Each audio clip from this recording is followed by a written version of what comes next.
Bienvenue sur Africa 24 dans cette nouvelle édition du 12-15. Voici les titres de l'actualité. L'ancien chef de guerre congolais Bosco Ntaganda, reconnu coupable par la Cour pénale internationale des crimes commis par ses subordonnés. Cette condamnation concerne des violences perpétrées dans l'est de la République démocratique du Congo, toujours en proie à des conflits communautaires. La Banque centrale des États de l'Afrique de l'Ouest va tester le paiement électronique à grande échelle au Sénégal, une réponse au problème de pénurie de monnaie qui touche les pays d'Afrique de l'Ouest. Et la boisson locale alcoolisée ivoirienne, le Koutoukou, est mise en cause dans le décès de 6 personnes. Les autorités ont décidé d'interdire sa consommation aux populations d'Abidjan, ce qui divise l'opinion publique. Mais tout d'abord, le Bénin tente de sortir de la crise post-électorale qui affecte l'ensemble de la classe politique. Le président Patrice Talon a annoncé qu'il recevrait le 15 juillet les représentants des 11 partis politiques recalés aux élections législatives du 28 avril dernier, faute de mise en conformité.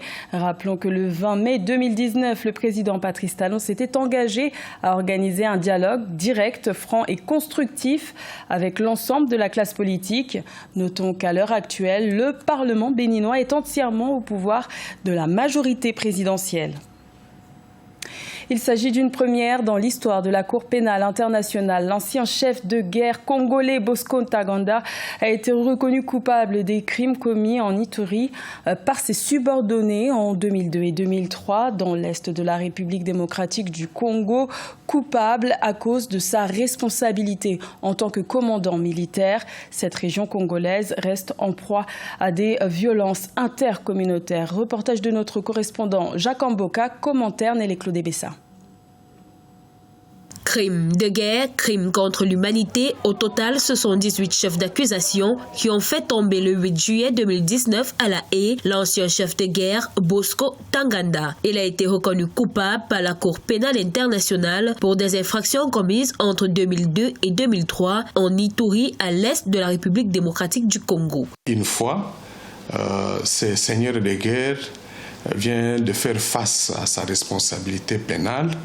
Et c'est une décision qui soulage tant soit peu les souffrances et les douleurs qu'ont enduré les victimes ainsi que les membres de leur famille. Cette décision de la Cour pénale internationale arrive dans un contexte où la province d'Ituri vit encore les atrocités des groupes armés, lesquels se servent des conflits communautaires pour perpétrer des atrocités. Pour le président de l'Association congolaise pour l'accès à la justice, ce jugement rendu contre Bosco Ntaganda pourrait être dissuasif pour les chefs de guerre africains. C'est un signal aussi fort lancé à toute personne, tout responsable politique, civil, militaire, quel que soit son rang, qui se serait impliqué ou aurait encouragé des atrocités. Soldat de l'armée patriotique rwandaise, Bosco Ntaganda est devenu général de l'armée congolaise après la Deuxième Guerre du Congo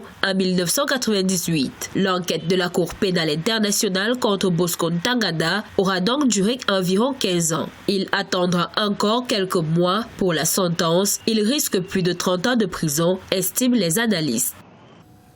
Également dans l'actualité, le gouvernement d'union nationale libyen reconnu par la communauté internationale demande à la France des explications urgentes après la découverte de missiles qui lui appartenaient sur une base du maréchal Khalifa Haftar. Si la France a admis que ces missiles lui appartenaient, elle réfute les avoir fournis à l'homme fort de l'Est libyen. Rappelons que la Libye est soumise à un embargo sur les armes plusieurs fois prolongé depuis 2011, une mesure qui n'a pas empêché la relance d'une guerre civile le 4 avril 2019 suite à l'offensive des troupes du maréchal Khalifa Haftar sur Tripoli, siège du gouvernement d'entente nationale. Face à la pénurie de petites monnaies que traverse la sous-région ouest-africaine, la Banque centrale des États de l'Afrique de l'Ouest va tenter d'instaurer le paiement électronique à grande échelle au Sénégal. Une mesure annoncée le 9 juillet en conférence de presse. Elle prendra effet en août 2019. Philomène Tiné. La Banque centrale des États de l'Afrique de l'Ouest projette introduire en août 2019 le paiement électronique à grande échelle au Sénégal. Cette décision fait suite à la pénurie de petites monnaies dont fait face le pays dans le cadre du règlement des transactions. Toutefois, la BCEAO dépense plusieurs milliards de francs CFA chaque année pour approvisionner le marché sénégalais en petites monnaies. Dans nos économies, les transactions se font par de la monnaie fiduciaire. Or, cette monnaie fiduciaire-là, elle coûte cher. Donc, ce serait une très, très bonne mesure que la Banque centrale introduise la monnaie électronique et vulgarise ce système de paiement. Mais cela demande des mesures d'accompagnement parce qu'il faudrait qu'au niveau des transactions financières, qu'il y ait des terminaux de paiement électronique. Il faudrait aussi que les gens aient des supports de monnaie électronique. Les autorités de l'institution bancaire pour le Sénégal estiment que la nouvelle mesure nécessite une sensibilisation des populations. Ces dernières devraient être incitées à utiliser le système de paiement électronique et le mobile money, surtout dans les pharmacies, les grandes surfaces, les alimentations générales, les boulangeries, les sociétés de péage, entre autres. Donc, si on doit introduire la monnaie électronique, il faudrait qu'il y ait des séances d'information pour restaurer la confiance entre les agents économiques. Mais il faudrait aussi qu'il y ait une dose de réglementation pour exiger qu'à partir d'un certain montant, les transactions doivent se faire par monnaie électronique, par exemple. La BCEAO Sénégal a lancé le 26 juin 2019 le projet de numérisation des paiements dans le petit commerce. Par ailleurs, le grand public qui vient s'approvisionner auprès de la Banque centrale pour la petite monnaie est estimé à près de 22 000 personnes par an.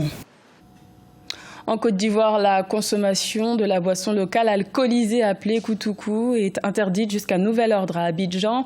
C'est l'instruction des autorités après les résultats d'une enquête qui a permis d'établir un lien entre le décès de 6 personnes et la consommation de ce breuvage. Une mesure préventive qui divise l'opinion publique. Reportage de notre correspondant Oliva Diakotan.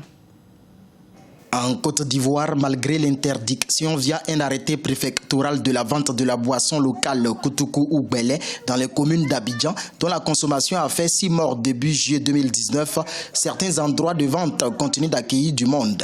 Ici à Yopougon, par exemple, cette interdiction est diversement appréciée par les populations. Ça nous aide à payer facture de courant, facture de l'eau.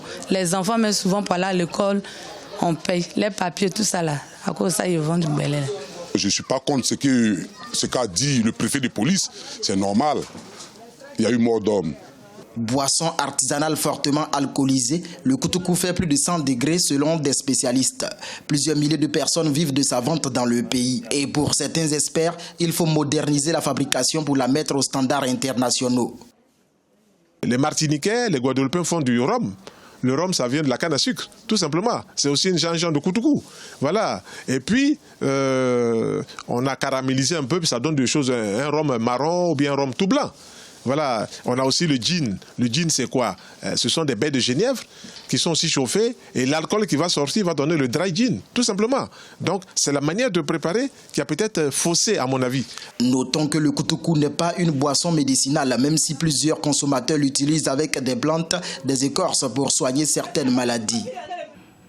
À la découverte de l'artiste Olarinde Ayenfeoluwa, une artiste nigériane de 22 ans, très engagée et autodidacte. Elle réalise des portraits non conventionnels en griffonnant sur des toiles. Son portrait avec Aïssatou Bari et Deo Gracias Podo. À travers son art, Olarinde Ayenfeoluwa, âgé de 22 ans, a trouvé une belle manière pour exprimer ses sentiments sur la vie au Nigeria. Ce qui commence par des dessins gribouillés déformés se transforme progressivement en portraits, en personnages de dessins animés et des personnages fantastiques. Son travail met également en lumière les défis sociaux auxquels les Nigériens sont confrontés. Je fais aussi des dessins à main levée numériquement. Je l'ai fait pour une série. Je ne faisais que jouer avec le jeu de mots. J'utilisais le tuyau d'échappement d'une voiture. Je fais aussi du griffonnage où je me sers de minuscules motifs pour créer une œuvre d'art. Des ballons et un homme sonnant de la trompette. À ses débuts, la jeune artiste était fascinée par les films d'animation, mais en 2015, lors d'un atelier d'art, elle a découvert l'art du gribouillage et depuis, c'est devenu une passion. Elle a d'ailleurs consacré une collection dénommée Up Nepa sur les coupures de courant intempestives dans son pays. Par cette œuvre, j'ai dénoncé la gestion du secteur énergétique par la Compagnie nationale d'électricité. Tous ces politiciens sont venus et nous ont dit qu'ils allaient nous fournir de l'électricité. C'est donc une œuvre d'art qui montre un jeune homme en train de crier « Hop, n'est pas ».